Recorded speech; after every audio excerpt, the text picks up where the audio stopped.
This one's going to be a pretty pretty big topic, right? And I think this might be mostly YouTube because I'm like, I don't know enough on this to be a conversationalist going over parallel lives and quantum leaping.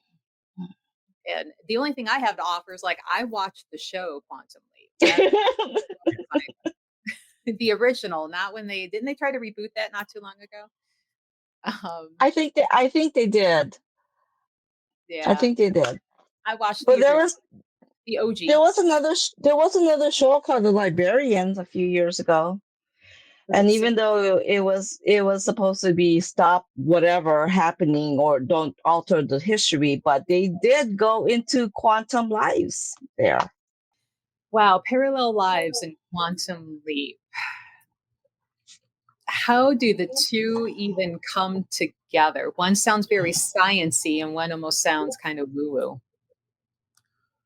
Well, I think to start, we need to kind of explain a little bit about the quantum theory, and that is that um, there's this thing called entanglement. That everything we do, every person we meet, everything that's going on is entangled in our reality. And on the science side of it, it's talking about the quantum particles or the atoms and the elements that they're constantly in what they refer to as superposition, which means one quantum particle could be in many places at the exact same time doing many different things. And it could be spinning clockwise in one universe, and there's this belief of multi galaxies, where it's not just one galaxy, that we're living on many different levels in many different places. And the quantum particle, it can do anything it wants millions of times at the exact same moment, but once it's observed, that's when that particle comes to a stop and becomes reality. So when this stuff is happening around us all the time, it really doesn't affect us until something happens in our life and we look at that particle, which then leaves superposition and comes into our reality. And that's how we identify our reality. Okay, so that's like really deep. But on the parallel lives, our energy is the same. It's living in many different places at the exact same time, doing many different things. I heard one of the scientists explain it as if when you go to your closet and you're looking at the blue shirt or you're looking at the red shirt and you're trying to decide which shirt you want to wear,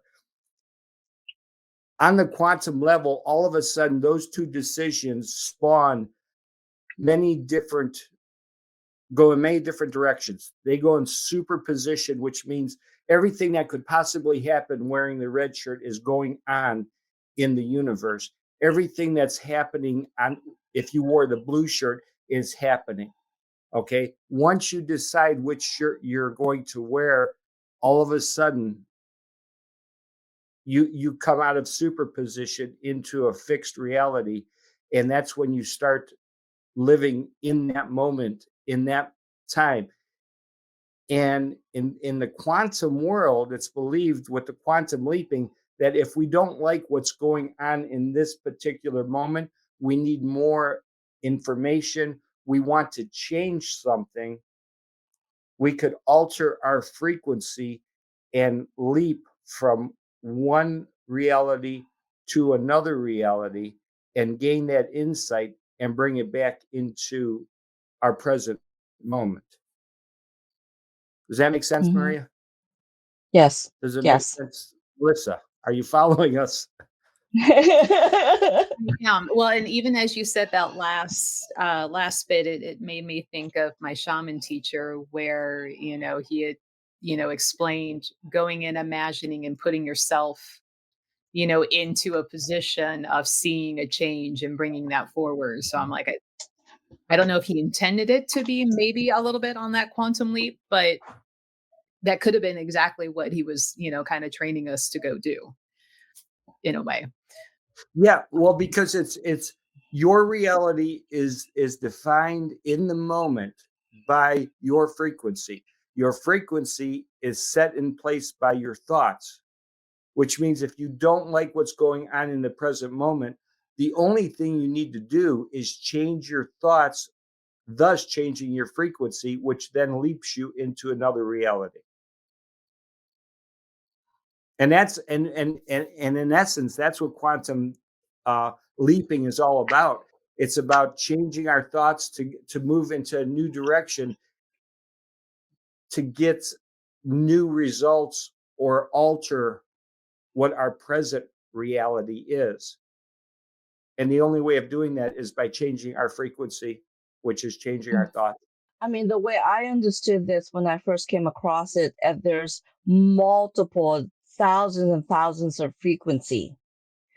And when you connect to that frequency, you are leaping into that reality. And then when you bring it back into your reality, you have pretty much gained a new insight, a new way of doing things, a new way of thinking things. But the world is just so vast with so many, and I call it the vortex of frequency because that's basic what it is. And it's not just in this galaxy, it's in multiple dimensional galaxies. Does that make sense? Yes. And I had an explanation like on the frequency. It's just like your car radio. If you want to Mm-hmm. listen to something else, you change your frequency. If you want your life to go in a different direction, you change your frequency. Mm-hmm. Chair, one of our friends watching, says, I heard a good analogy for quantum space once, where a coin is binary, heads or tails, 0, 1, but quantum is like a spinning coin and it's both at the same time. Yes. Mm-hmm. Yes, that's what That's it that's is. that's what's referred to as the superposition. That everything can be anything or nothing all at the same time. In the quantum world, there is no definite something is one way or the other. It's on many different levels. It could be anything you want it to be, and if you know what you're looking for, you could leap to Mm-hmm. that level to gain that insight. Maria, share with the audience about the gentleman you were talking about with the painting. Okay. This gentleman, he was a silver instructor. He was a student, then he became a silver instructor. He was referred to as the American monk. He created a book, and there's also a workshop about quantum jumping, and he made it so easy to understand because he touched the spiritual side of it, and that's what he knew. He tried to understand the quantum physics scientific part of it, and it was just too much for him. But he knows spirituality, so his name is Bert Goldman. And what he did is he experimented on himself. He was in his 70s and he had never painted in his life, but he wanted to learn how to paint, and he started doing the quantum jumping, and that's what he referred to. So he did a meditation, and it's in his book. He did a meditation that you can jump into another reality. So he jumped into that reality of his double in another reality as a painter. He took back that in his reality and he started doing paintings. His paintings were in galleries, and he was in his 70s when he did this. He also did the same thing when he wanted to learn to sing. He never sang a day in his life, but he did the quantum jumping, and he started singing. And this is something that he did it on the metaphysical spiritual end. he got some acquired some talents and transformed his life in this reality. Yeah, that's amazing. I mean, Hmm. it it it's wonderful when you listen to the case study of people that have gone through the either the parallel lives, and we'll get to that. Uh, but the parallel lives and the quantum leaping to gain knowledge, and typically the way my understanding, the way I do it is through meditation. Now, there's something Hmm. called the void. In order to quantum leap, you need to be able to get into the void, which is letting go of your current reality and quieting the voices and just letting go of what you know, what you believe, what you think, what everything about who you are in that moment so that you could enter the void. And once you enter the void, there's many options. It's like walking down a hallway and seeing 1,000 doors and just identifying which door you want to go into.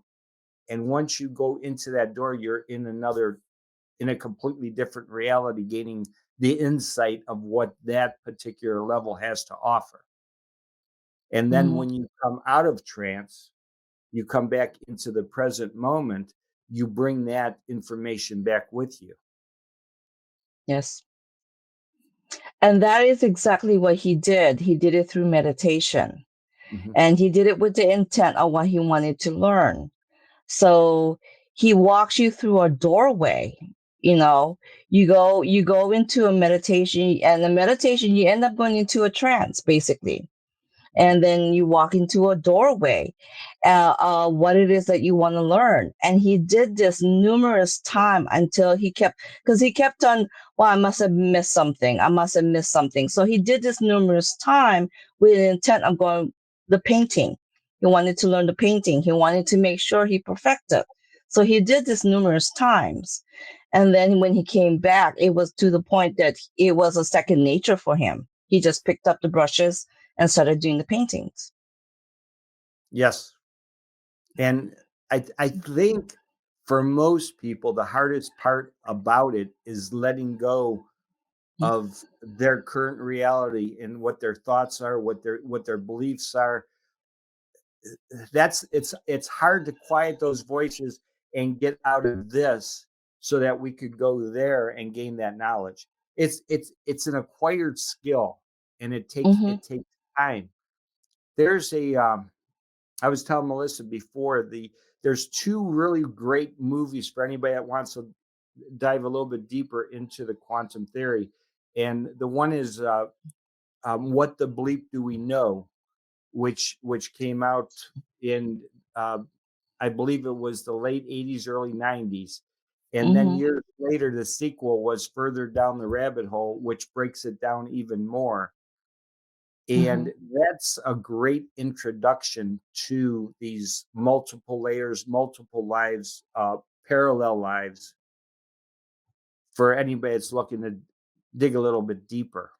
Let's talk about the parallel lives Okay. because the parallel lives, and this really shifted the way I thought when I first got into the metaphysics and into the hypnosis world, and I had many teachers that talked about parallel lives being just one or two other lives. And they explained it to me as when we come into this life, our lessons may be so great that one specific incarnation can't meet all the goals of that life, so your spirit will actually split off and create little mini me's to live in different places, and each will have its own set of lessons to learn.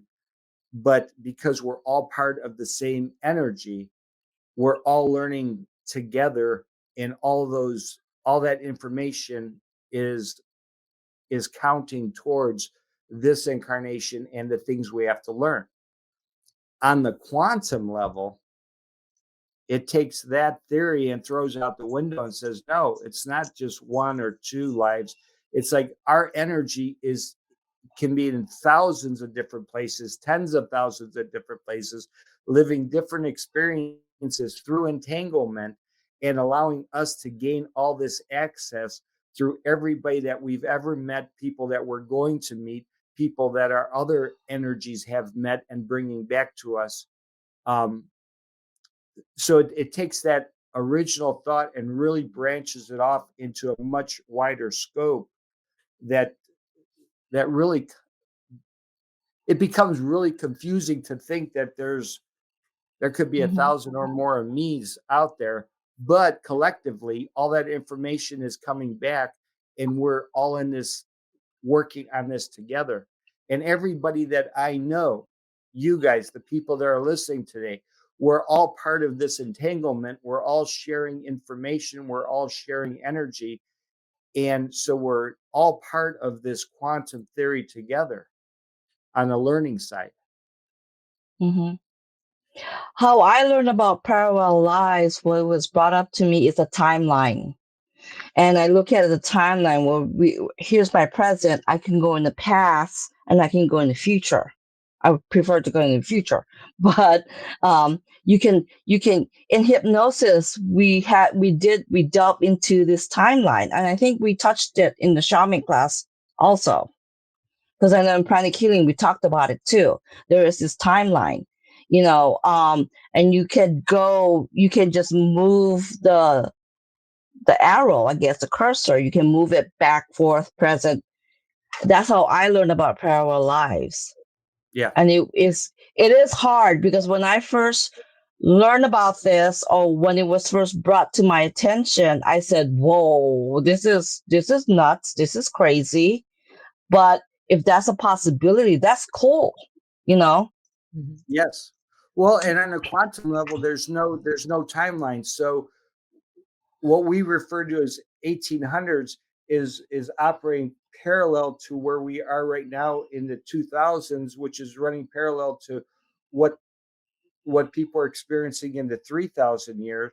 Everything's kind of running simultaneously, and it's just a matter of switching and leaping to these other areas, which is exactly what the show Quantum Leap was about. It Hmm. wasn't about leaving, Cleveland and jumping to Boston. It was about leaving 1995 and leaping into the future to find out what 2025 would be like, or going back into the past. So the quantum theory says that everything's happened simultaneously, and Hmm. time is our construct as to how we gauge where we are on this journey. On the quantum level, there's no such thing as time per se. Everything is running parallel. Now I know Yes. we've got a question there for the quantum leap and the walk-ins. Okay, here's let me just say this is my belief. What I'm sharing with you today is my thoughts, my belief, things that I've learned. I'm not going to tell you I know everything or I'm an expert. Okay, so what I'm going to share with you once again is my belief. There's this thing called walk-ins and wanderers. I don't believe they're necessarily part of the quantum leap. They are part of our spiritual contract. What The way I understand walk-ins and wanders, walk-ins are a spirit, uh, is a split energy when we are when we are creating this life and all of our many lessons. We're going to be at the council of elders. We're going through everything, mapping out our life, and we'll get to the point where we may say, you know what, my life, I only need 25 years to achieve what I need to achieve in this lifetime. Hmm. And then another spirit will say, okay, but I've got things I need to learn, and I can't learn them as a child. I have to be an adult. So you take the body for the first 25 years. And then after that, I will walk in, take the body for the rest of the life so I could meet my life's purpose. So that's a walk in. Two spirits, Hmm. two energies sharing one body, but at different times. And it's contracted on the other side prior to incarnation. Okay. Wanderers, on the other hand, are spirit energies that they're more like attachments where they're wandering, they're looking for a host, and they'll attach to someone. And a wander, the way to know if it's a wander is somebody's personality will just change. Like they'll be in a car accident and they're loving and they're passionate, and all of a sudden they wake up and they're just miserable, and there's just this hate in them. And it's and people will say, God, that's not like them. This is not the same person. And that's because a spirit energy attachment came in, and that was a wanderer that then came in and took over the body. And it's so I refer to that more as a spirit attachment. So I hope that answers the question on the walk-in. But I don't believe that's part of the quantum theory. I think that's more of a contractual thing on the spirit side. Does that make Hmm. sense for you? Yes, yes. And that's how I see the walk-ins is totally separate. It's totally separate. It's a contract that you have done before you came down to this world. And there are some spirits who do not want to go through the infancy. They don't want to go through that. They want to be a part of this experience, this school of life, but they don't want to go through the birth and that part of it. They just don't want to do that. So if they can find someone that is willing to go and do that, and then after, like Larry said, after 25 years, that soul goes off and another one comes in. But they don't change. They still embody some of the characteristic and traits of the previous soul. They don't change. Wanderers, yes, they do change. Because the way I see it is wanderers, they are entities. They're just wandering about, and they're sick and tired of just watching life go by. They want to be a part of it. Thanks for Hmm. the question, Sin. I wouldn't have thought to ask that, so thank you. Whereas what parallel lives is me jumping into me in a different timeline, right? That would be the difference versus, Hmm. you know, the walk-ins or the wanderers. Um, and like Chair said, or they wake up speaking a new language. And sometimes you hear that people go in for surgeries, they go in for they go under anesthesia and they wake up and they're completely different. And so I usually joke with my people when I, have to go under, which I'll be doing again soon. Be like, hey, I'm the same bitch I was before, right? Like, Yeah. still me? Okay, we're good. And they're like, the fact that you were asking that means yes. So, Yeah. That's a good point because uh, on the quantum level, we can gain that knowledge, the painting, the playing the piano, learning new languages. We can do that by leaping. But in my book, there's a story about a hypnosis session I did where a lady who was very active, uh, she was a runner, never smoked a day in her life, was in a car accident, had a broken back. She went into surgery. The person in the surgical suite right next to her passed away, wasn't ready to go, took up, um, came in and took up a part of her uh, spirit energy and resided in her lung. So he attached his energy to her lung. When she came out of surgery and was able to start functioning, she had this desire for smoke cigarettes. And she, Hmm. she was a very, uh, it was very compulsive smoker out of nowhere. Nobody understood where this came from. And we were able to do the spiritual detachment. So you could gain information by leaping. You can also gain this information or behaviors, good or bad, by the spirit attachments as well. Two totally different topics.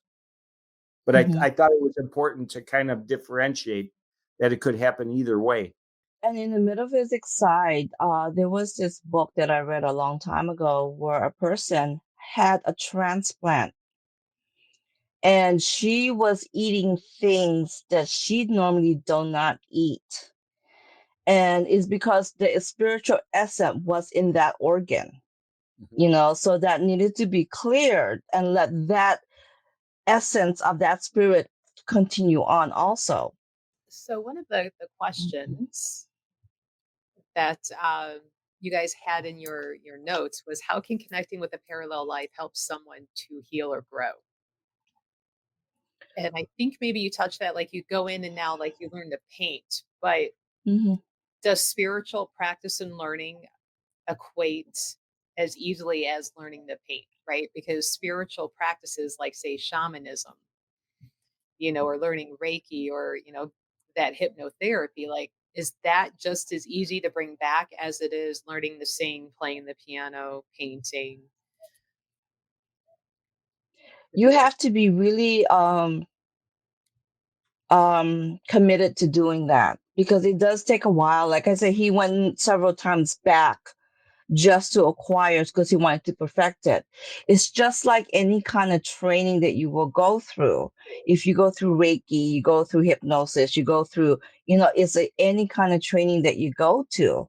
Um, so you make your choices. You can seek out a teacher in this life, and I think you will do an energy transfer. That's why I love going into workshops, because there is an energy transfer that's happening, as well as the physical transfer that's happening. Yes, and also when we're learning something like that, we're learning it by 2025 standards. And if we were to leap back and bring that forward from like 1964, the learning was so tainted, and I don't want to say tainted, but it was limited back then. And so if you go back and you bring that forward, you're only bringing back that knowledge that existed at that moment in time. So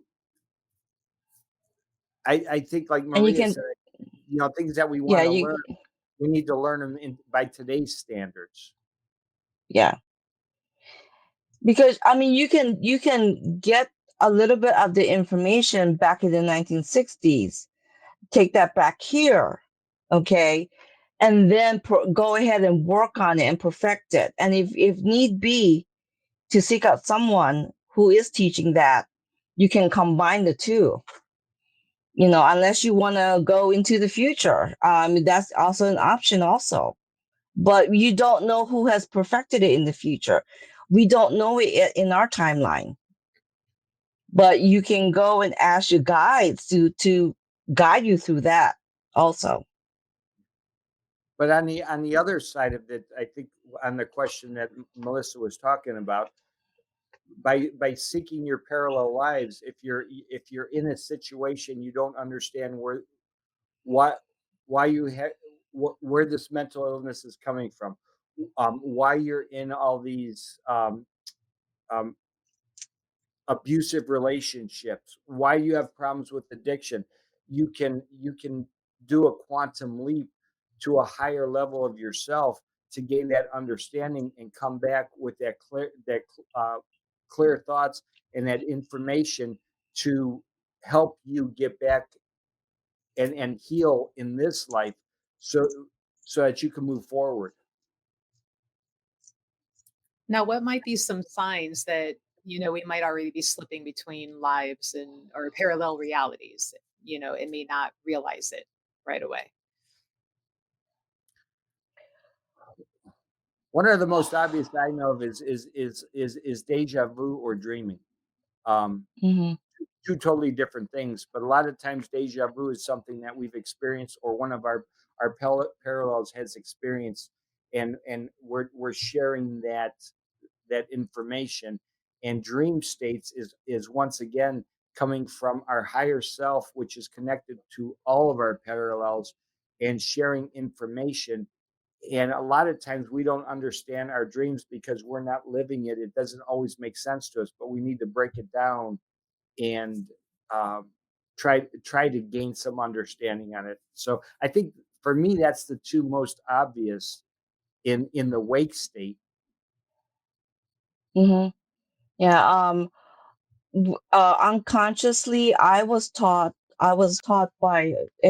in one of my classes. Unconsciously, we already connect to all our parallel lives when we are sleeping. We're already connected. Our higher self, our soul, is connected to all of these lives. So we're already getting information. And so when we wake up the next day, and you had a problem that you couldn't figure out a couple of days ago, and then all of a sudden you get this answer, you connected to one of your parallel lives in the dream state. You just don't remember it. Yeah, I refer to that as the super conscious. The super Yeah. conscious is our kind of our network, our Wi-Fi that connects us with everyone, everything, everywhere, and we just need to learn how to tap into it to gain that insight. I was sitting here trying to scroll through and find an audiobook that I was listening to a couple of years ago. And the whole point was I remember the female character somehow like she was in this back library room and each book on the shelf was a different version of her.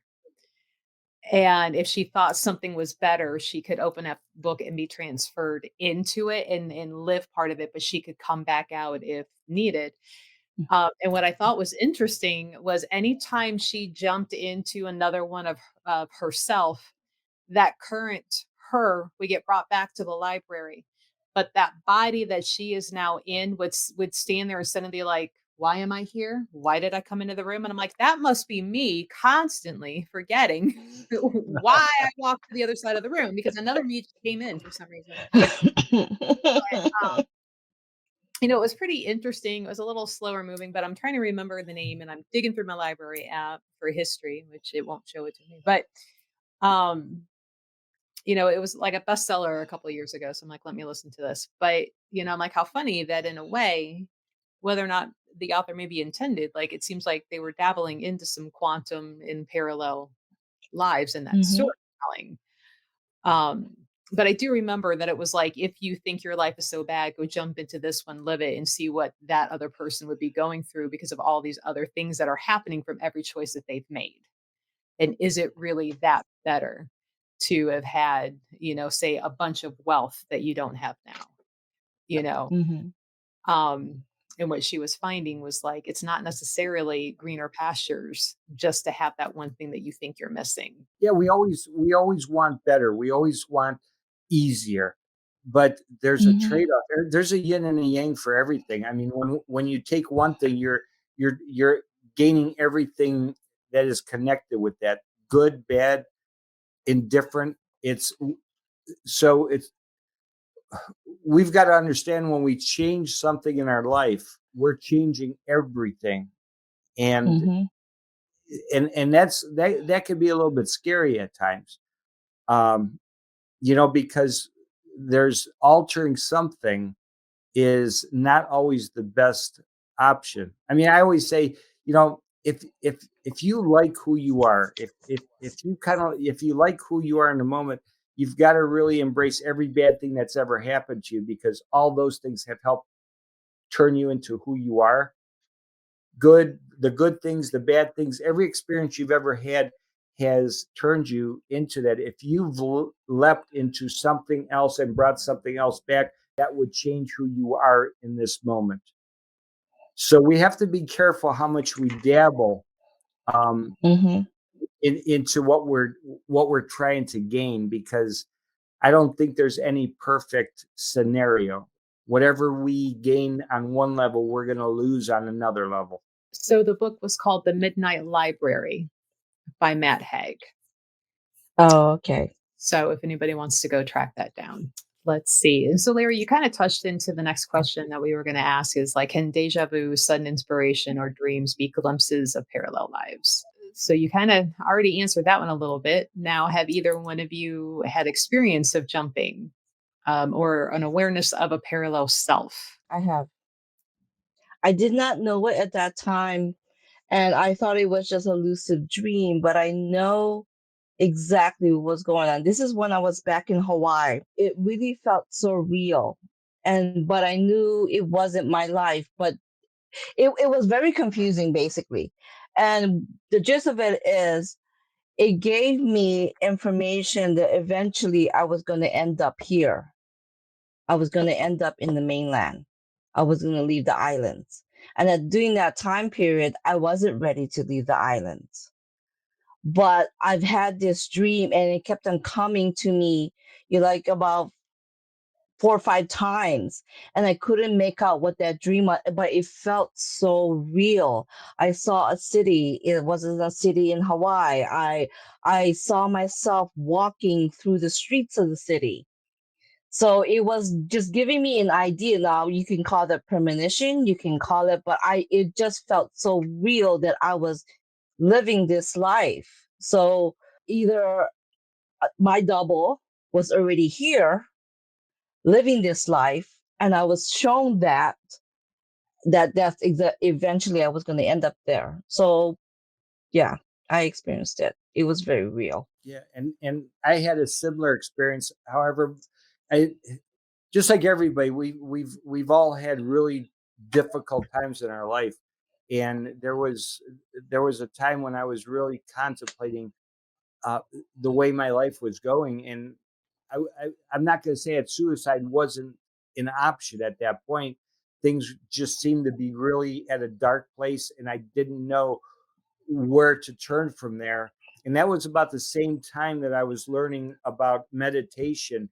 And I got into a really deep meditation, and I was shown a room with a whole bunch of different what I thought were graphs, but they turned out to be a frequency waves, like different kinds of waves.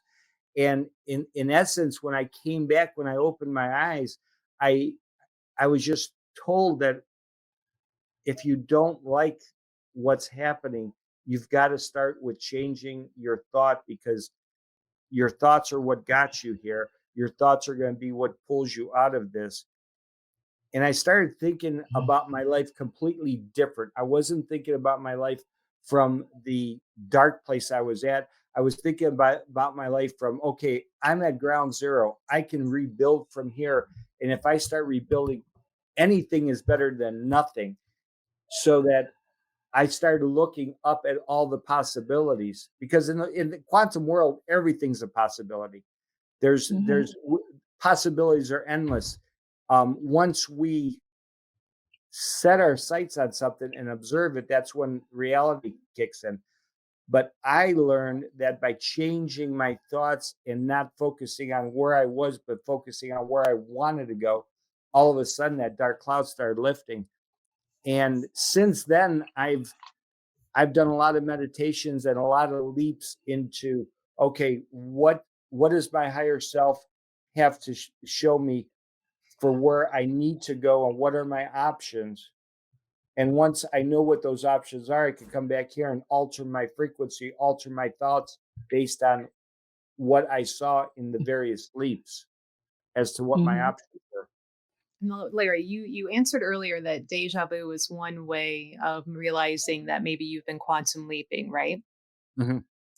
Is that so? If I were to experience the deja vu right now, is that because like a past part of me had jumped to where I'm currently at? It had already seen it. So therefore, currently standing here, if I feel like I have deja vu, it's because an old me, past me saw this, went back with that knowledge. It could be, but on the quantum level, that old you is living simultaneously. So it's not really the old you, it's just what you're identifying as the older you who's living parallel. And that information is being passed from them, from that one you to the current you. And that's where this deja vu is coming in, because it's a transference of information. And you're like, God, I've been here before. You may not have been here. It may have been one of your parallels that was experiencing it. And through collective consciousness, we Mm, shared that experience together. okay. I was trying to like help answer Lee's question, but that it's a big question, but that's what it was like. How is it similar to deja vu? Um, And you had mentioned in dreaming, and maybe that is in my younger years, I would have so many dreams where I would be me, but I would not know anybody that I was seeing, what was going on. There were some of them that everything took place like in a sepia tone, was in older, timelines. You could tell by the wooden shacks people were living in, the way they were dressed. And I'm like, What the hell was that? Upon awakening. But it would feel so real. And like the fact that I Mhm. could still remember everything that happened. So I'm like, Mhm. maybe that was me kind of, slipping into another timeline that I had experienced, and kind of sitting there going, "Well, holy cow. How does Yeah. that relate to what I know But now?" there was something in that dream that you needed to hear, you needed to understand, you needed to um, Mhm. bring Clarity back with on. you into that moment in time. You know, Okay. dreams have a connection with what we're going on, and so and it doesn't always make sense, but we have to try to it's like speaking a different language and trying to understand and translate it. We're trying to translate the dream as to what it means to me in this moment and where we're gaining this insight and why we're gaining the insight and how is it going to impact me or what do I need to know in this moment. I'll have to tell you guys, like, the one that stood out the most and be like, "What the hell was that I needed to know?" But, you both have mentioned earlier that a decision that we make now, and Larry, you gave the example of, "Do I wear the red? Do I wear the blue?" The minute you make that decision, like, infinite new realities pop open of everything possible to do in a blue shirt, everything possible to do in a red shirt. So those are new ones that are being created from every decision. If those realities or timelines are already in existence, would the new decision now ripple into them as well? it The new decision you make. it just keeps building. It's every decision you make then splits off into many different areas. So everything we're experiencing from moment to moment just creates a new ripple, and it keeps just building from there. So it's not just one moment in time giving you 10,000 options. It's that moment in time gave you 10,000 options. And once you pick that, now you've got 10,000 more. And once you make the next decision, it opens up to 10,000 more. And I'm just grabbing a number. But everything we do keeps opening up. The possibilities are endless and they will always be endless until we focus on a decision or a moment. When we notice that particle and we focus on it, that's when that reality is set in place. And But then, it's a decision I make now. So those 10,000 have already been made by a decision I made 5 minutes ago, right? I make another decision. That decision, does it then affect the previous 10,000 while creating yet a new? well, it does because there's still other parts of you and the parallels that are living off of those other existences because you're living in so many parallels. Your energy is living on each one of those 10,000. They're just continuing to move down that path. So Okay. it just keeps building that. It's infinite. The amount of information is infinite. You You're know, building on it. right. That's what yeah, you're building on it. So you're not changing it, you're building on it. Okay. No, I was just sitting there thinking, like, if we make here and it creates new, does it also affect what once were already created? Like the science behind that, if you Yeah, will. well, and that's kind of where the butterfly effect comes from. The butterfly effect isn't about a butterfly per se. The butterfly effect is a metaphor for our thoughts. Our thoughts create waves, and everything we do sends a ripple effect, and what we do then affects other people, and then however it affects them, it creates more waves. So the waves are endless. You know, one thing you do continues to go throughout um, the the megaverse, the mega universe. Um, it's endless. It just everything we do continues to grow and move. For anybody who's just kind of learning about this, what is a safe way for them to start getting into quantum leaping? Do you want to start, Maria, or do you want me to go? The safe way that I learned how to do this was through meditation, bringing your intention and through meditation. You may not get anything the very first time that you do it, but you keep doing it, with the intention that, I would tell my guys, like, I would like to learn how to basket weave. And I will, and I don't put a lot of, I don't analyze anything when I go into meditation. I do not analyze like Larry said, you quiet the mind, and you just leave this reality that I'm having right now. And I go into meditation. And when you go into meditation, you are completely open to the vast knowledge of the universe. So meditation for me is the best safe way to go. And you may not, don't expect anything to happen overnight. You have to build on it. And I agree. Meditation is the number one vehicle to quantum leap. But Hmm.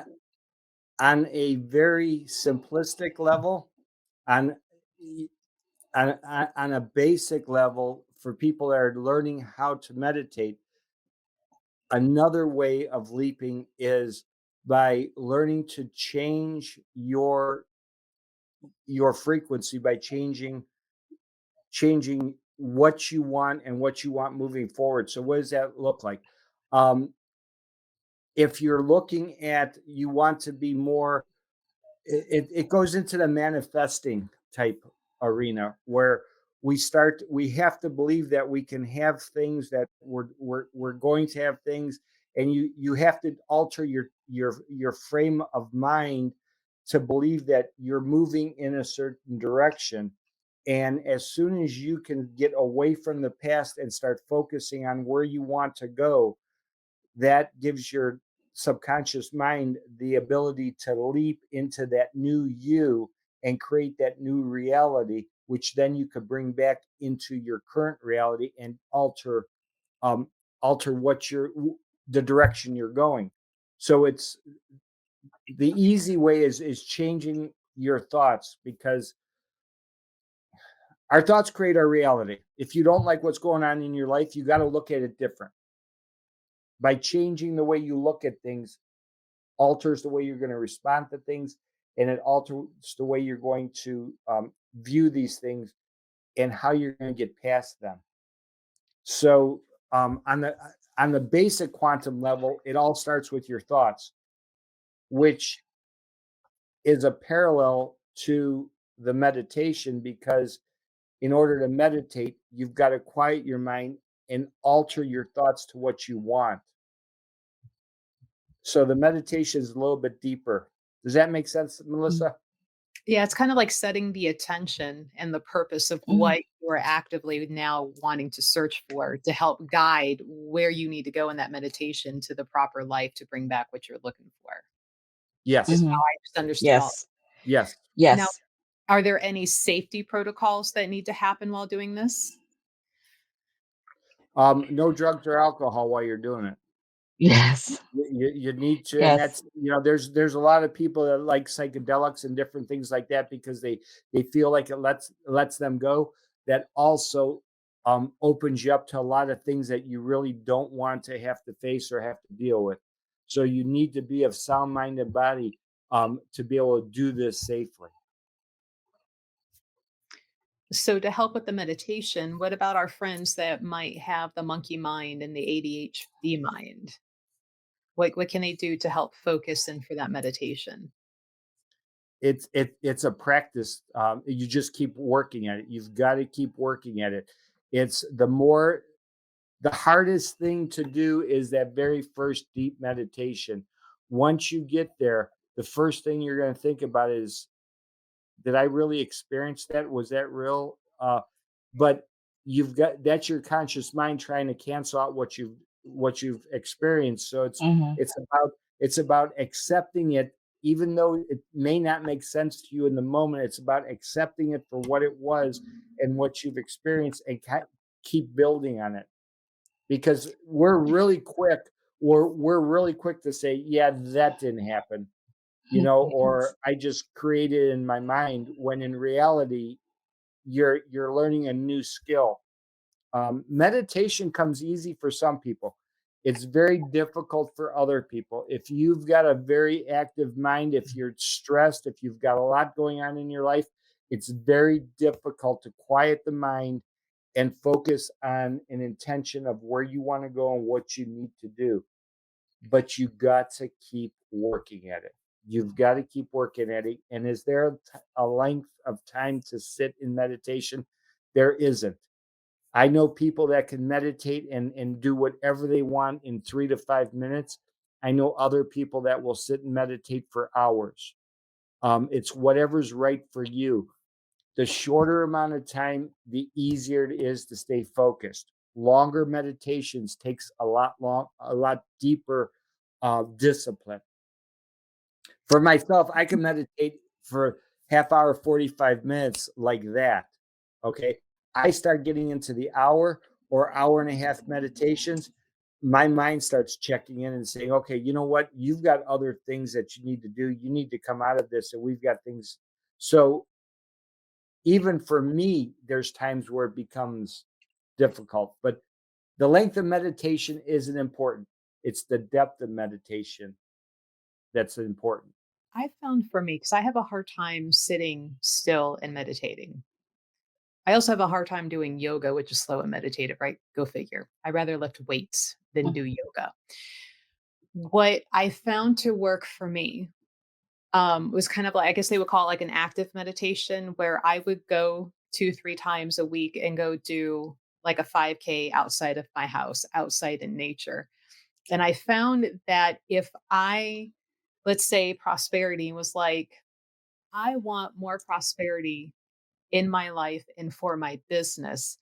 As I'm walking and kind of hearing the footfalls, for each footfall, I'm like, that would be more sales, more website traffic, and just kind of doing that. And like, what would that look like once, as that's coming into life? And I would picture myself literally walking into that.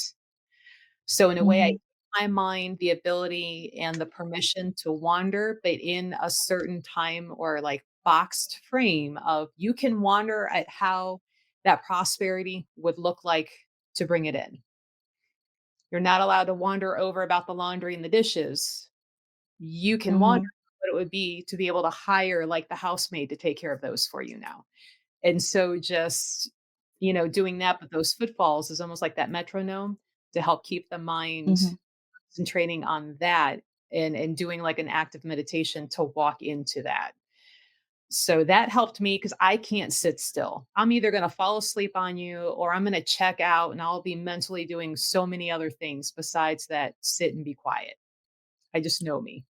um, Well, congratulations, because that was a quantum leap. That was a basic Yeah, quantum leap for you. I did that's a it. Yeah, you did that. bunch while doing 5Ks. So You yay. Yep. you went through that doorway. You went through that doorway. That is a quantum leap.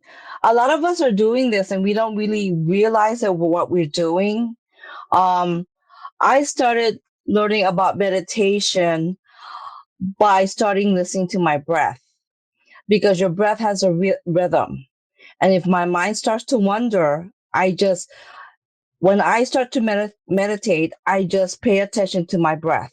That's what I do. It has a rhythm. It's my rhythm. No one else has this rhythm. It's my own rhythm.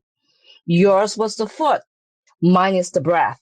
So that's how I started doing this. And um, if a thought comes in my head, I was taught that you go ahead and let it go through. You can't stop it. Just let it go through. The more you try to stop it, the more of them is going to come in your head. The monkey talk is going to get louder and louder and louder. So I can meditate I got to a place now in my life that I can meditate and be down for an hour and a half. Silva was the one that really taught me. And Silva, the first day of class, we were meditating for 6 hours out of the 8 hours of that class. Oh, I would have So, walked out like, yeah. so and I've also been in other classes where we did the walking meditation. We could walk with someone, or we could walk on our bike, but we have to pay attention what's in front of us. We have to, because it was like a roadway, so we had to pay attention on the background noise so we don't get accidentally go in the middle of the road and someone just lost control. So we had to bring awareness. So that type of meditation was bringing awareness and no talking. We weren't allowed to talk to anyone. So I preferred to walk by myself. And I was really communing with nature and what the awareness I was bringing in when I was meditation and doing the meditation walk. So it's like what some of the monks will call it being mindful meditation. Being aware, being in the present, what is going on. Hmm. Yep. And another great example of mindful meditation is looking at a piece of art or looking at something that is very complex and just focusing on it and letting your mind just kind of go and let it go wherever it wants and just allow yourself to be absorbed in that picture. I mean, that's a form of waking meditation. There's all kinds of different levels of meditation, and they don't all involve closing your eyes and going really, really deep. Do either one of you have any like final wisdom for our friends who may want to start, quantum leaping and making changes for themselves? There are some great videos and lectures on YouTube that are very Mm. basic level quantum leaping and meditation. So I would start there. And when you're doing that, kind of listen. You may want to listen to 3, 5, 10 different practitioners and find somebody that on a spirit level you're comfortable with, because there's certain people that their voice is like nails on a chalkboard. Their cadence doesn't match yours. So by listening to various people talk about the same thing, you'll gravitate towards someone, and then that's where you're supposed to start. What about you, Maria? Um, if you can get a book, it's still being published by Bert Goldman.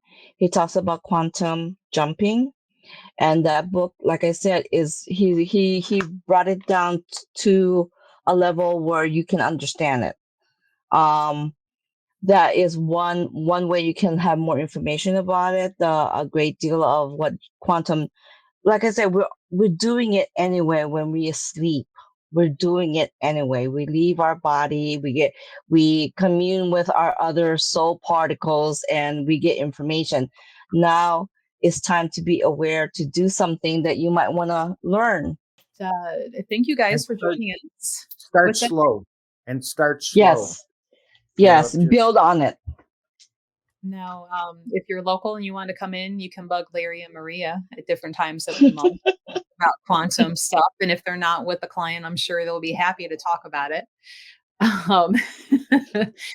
Um, I will point you to one of them if you come up to me and ask about it. And I'm like, go over there, go ask them.